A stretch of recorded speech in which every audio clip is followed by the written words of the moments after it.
So ang sabi niya sa akin na Kuya Raul, hindi na ako mag-aaral. Ayoko na mag-aral, sabi niya ganun. Tapos, edi... Sí, él no quiere estudiar, quiere trabajar. Muchas personas aquí así.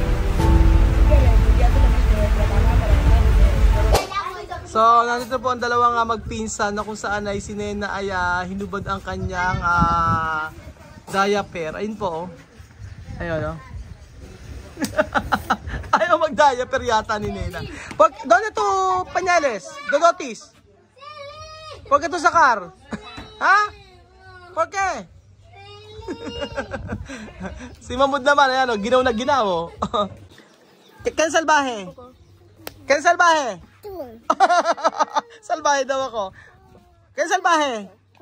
Ken salbahe? Oh, por qué yo salbahe? Ay, nako yan, oh. Sige, sinasabihan mo kasi ako salbahe. Ken salbahe? Ken salbahe? Mamud. Ay, Mamud. Nako, sige. Tama na, tama na. Yan na naman kayo. Oh. Mamud, Ken salbahe Mamud, ha Mamud? Nena. Oh, Nena, ito salbahe. Lagi magkaaway dalawa, pero pero mamaya okay na naman. May iiyak na naman. Ken salbahe? Ken salbahe? Ah? Ken salbahe Nena? Gundo, adit siya to salbahe. No, Sophie salbahe. Oh, Sophie salbahe. Sophie salbahe. Sophie, oh, Nena. Ken salbahe, Sophie, oh, Nena. Ha? Nena salbahe. Nena salbahe. Oh. Ang kukulit ng mga bata, no? Wapo. Oh! Hindi raw salbahe. Mamo peyo. Peyo daw. Pangit daw si Mamudo. Maloko talaga to si Nena, eh. Tingnan mo. Tingnan mo mga bata na to. Oh. Kuya ko, tu dinero que Camila. Dinero kayer. Oh. Exacto, me toca. Oh, Nena, ken Mamo peyo. Pangit daw si si Mamud. Nena peyo. Pangit daw si Nena. Tapos pinatatakbo. Mga bata, ano? Peyo. Mama peyo. Mamo peyo. Maloko, no? Pangit si Mamud, sabi nga ni Nena. Tapos hahabulin mamaya. Oh, ayun, oh. Ay, adityo tupe, oh. Tupe, ya. Oh, ayun ako. Oh, ayun ako. Oh, ayun. Oh, ayun ako. Ayun. Oh. Nakakatuwa ito magpinsa talaga, oh. Tingnan nyo. Spaghetti, ba. Spaghetti, assassino.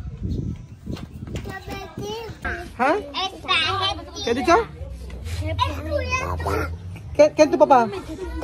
Ako. Tatay ko, sabi niya. Narinig niyo ba? Sabi niya, tatay ko, may papa. Sino kasi tatay mo? Ikaw. Kaya ito pa pa? Kaya ito pa pa? Ha? Ha? Kaya ito pa pa? Kamusta naman ito pa pa? Ako ron tatay niya. No, to Tio. Kuya Raul, Tio.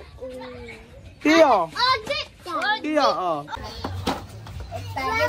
Alam niyo sa totoo lang si Nena napaka-sutil, sa totoo lang. Alam niyo naglalaro si Sophie. Ayan. Pero tinatawag naman niya akong tatay. Kanto pa pa?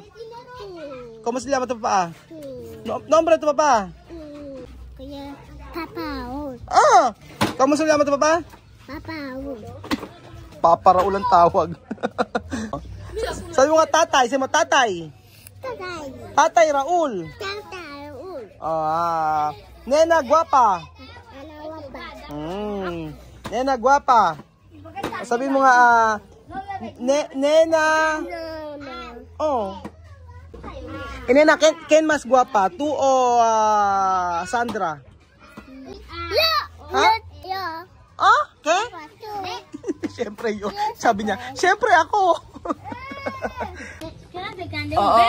Nag-aaway na lang. Postura na. Postura, Sophie. Postura na Misay. Postura, Sophie. Postura, Nena. Postura, Sophie. Postura, Beverly. Postura, Beverly. Postura Mahmud. Oh, Mahmud postura. Oh. Postura Nena. Postura Mahmud. Oh. Oh, postura Nena. Ah. Nana, feo. Oh. Feo. Ha? Feo. Peyo. Peyo daw. Nana, feo. Angit Nena. Feo. Gundu. Nana, feo. Feo. Oh, ahora abrazo. Ahora ya está. Ahora abrazo ko na. Nana. Hindi ako abrazo Nena. Oh. Nena. Oh, ahora abrazo Nena. Oh. Abrazo.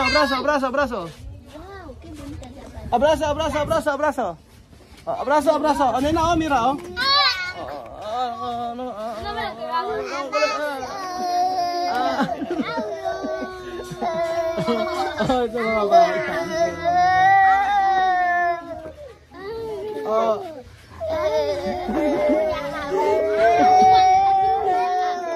Vamos a jugar.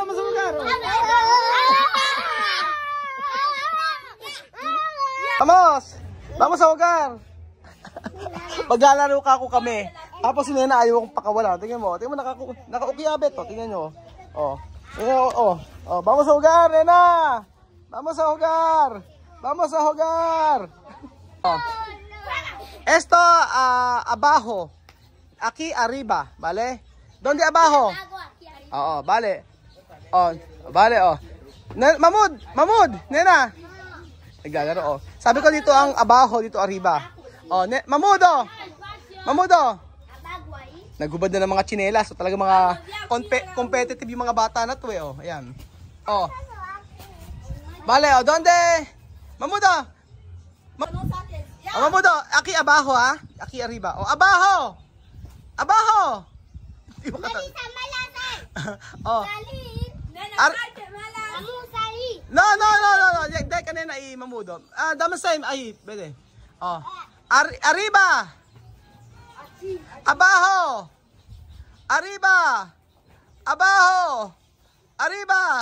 Hanggang si Mahmud. Abajo.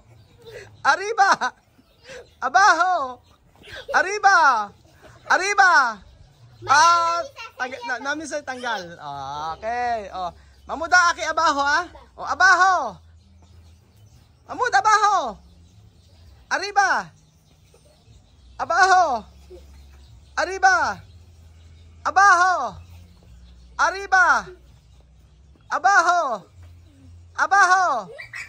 Tagal si Ali. Dos. También de Beverly. Nako, ayan, umuulan na. Umuulan. Takbo, rapido.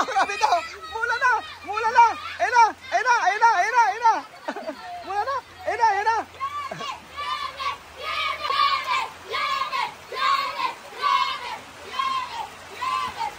Umuulan na.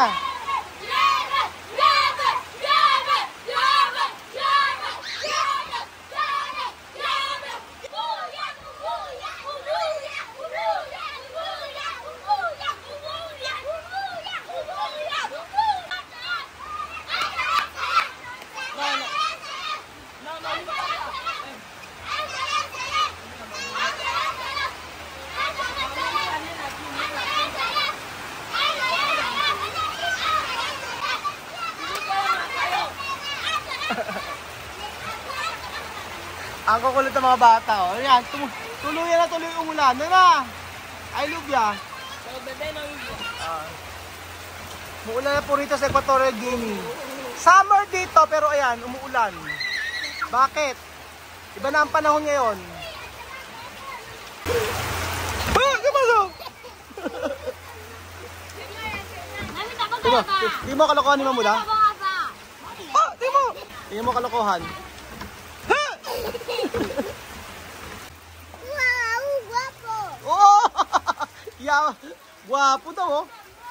Mama. Joke lang daw. So ayun pa mga amigo, nandito po tayo kila TSL sa ayun, nakipaglaro-laro muna ako sa mga bata. Kaso ayan, umuulan na. Ayan, umuulan na. So nagkita ako dito dahil nga tinignan ko yung tindahan. Okay naman, kaya lang meron pang konting pinipinturahan dito sa loob, hindi pa rin siya tapos. So, ngayong araw pala mga amigo ay ngayon kasi yung bayaran po ng tuition ng mga bata. So, si Alyan ay nung nakaraan ay sabi ko, pagsabay-sabayin na yung mga bata na bibigyan natin ng pangbayad sa tuition. So, ang natitira na lang na hindi ko na ibibigay ay si Adrian. So, kanina nakita kami ni Adrian sa may labas. Sabi ko, Adrian, pumunta ka dito at ibibigay ko na yung tuition nyo para sa araw na ito. Kasi ganun sila unti-unti nilang binabayaran yung kanilang tuition. Ngunit sabi niya sa akin, Kuya Raul, hindi na ako mag-aaral. So ang sabi niya sa akin, Kuya Raul, hindi na ako mag-aaral. Ayoko na mag-aral, sabi niya ganun. Tapos, pagkayari nun ay tinulungan niya kasi ako may dala-dala akong mga pagkain para dito sa feeding program. Tapos, sabi ko, oy, ngayon lang yung bayaran ng tuition ngayon ko na ibibigay yung sa tuition fee nyo, sabi ko ganun. Tapos, nung sinabi sa akin na hindi na ako mag-aaral, Kuya Raul, sabi ko, bakit? Sabi ko ganun. Sabi niya sa akin, ay, Kuya Raul, ayaw na lang nanay ko na pag-aralin ako. Ang sabi ay, magtrabaho na daw ako. Sabi niya sa akin. Sabi ko, mahalaga ako yung pag-aaral. Sabi ko ganun. Ipagpatuloy mo, sabi ko. Tapos, ang sabi niya sa akin, ang sabi ng nanay ko, magtrabaho na daw ako kasi kailangan namin kailangan na yung kumita agad. Yun ang sabi niya sa akin. Tapos, di sabi ko, yung bang desisyon na yan ay okay lang sa'yo, sabi niya. Tapos sabi niya, hindi raw okay yung desisyon na yun na hindi siya mag-aral, pero ang nanay niya ang masusunod, sabi niya ganun. So, nalungkot ako dahil ang bata pa ni Adrian para mag-isip sa pag-aaral. And then, ang sabi ko, i-provide naman natin yung pang-tuition, sabi ko gano'n. Kahit wala ako sa Equatorial Guinea, meron ako mga kaibigan dito na nagpapatransfer ng pera at pwede kayo magpatuloy sa pag-aaral, sabi ko. Sí, él no quiere estudiar, quiere trabajar. Muchas personas así. No quiere estudiar, solamente trabajar para ganar dinero. Pero no sabe que cuando quieres estudiar, tu trabajo garantizado, tu trabajo bien, así coger dinero. So, nag-start na ng pag-aaral. Sabi ko, ganito lang ang sabi ko sa kanya. Adrian, kung ayaw mo nang kung talagang desidido ka na magtrabaho, yun ang gusto ng mga magulang mo, sabi ko sa kanya, kapag bumalik ka sa pag-aaral, ay andito lang ako, andito lang si Kuya Raul, at handa na tumulong sa iyo. So, yun po. Malungkot dahil akala ko talaga ay magpapatuloy sa mga pag-aaral, ganun. Kagaya ni Celia, na buntes, nag-start sa pag-aaral. Pero, yun po, malungkot para sa akin at talagang iniisip-isip ko yun. Kasi ngayon si Alyan kasi, ayan, dire-diretso sa pag-aaral, yung mga bata dito. Kasi dati yan sila, Celia, sabi ko ako talaga magpapaaral sa mga yan. Dahil hindi naman kamahalan yung talagang ibibigay kung monthly o every 2 months magbabayad ng tuition. Talagang mapag-iipunan naman. So, paano magagawa? Ako yung isang instrumento lamang ng Diyos na para tumulong sa kanila magbigay ng pan-tuition. Ngunit ang magulang ang may ayaw. So, wala na po akong magagawa doon. Ipag-pray na lang natin na ma-open yung heart at saka yung isip ng nanay nila Adrian para magpatuloy sa pag-aaral ng batang ito dahil napakasipag at napakababait ng batang ito. Salamat po mga amigo sa inyong panonood sa araw na ito. Medyo malungkot lang at hindi ako disappointed, ano lang yung kumbaga sa akin hindi ko talaga kayang kunin yung gusto ko lahat. Hindi lahat ng gusto natin ay masusunod o hindi lahat ng gusto natin ay makukuha natin. So kagaya ko, gusto ko na makatapos sa pag-aaral yung mga bata, yung mga taong tinutulungan natin, pero kung mismo yung mga magulang ay ayaw, so wala po akong magagawa doon. Ang akin lang ay pag-pray sila. Kung ano man yung decision nila sa kanilang buhay ay sila na po ang bahala. At bahala po ang Lord na nawa ay mag-guide po sila. So ayun po mga amigo, salamat po sa walang sawang inyong panonood at God bless po. Mabuhay po ang mga Pilipino. Buhay po tayong lahat.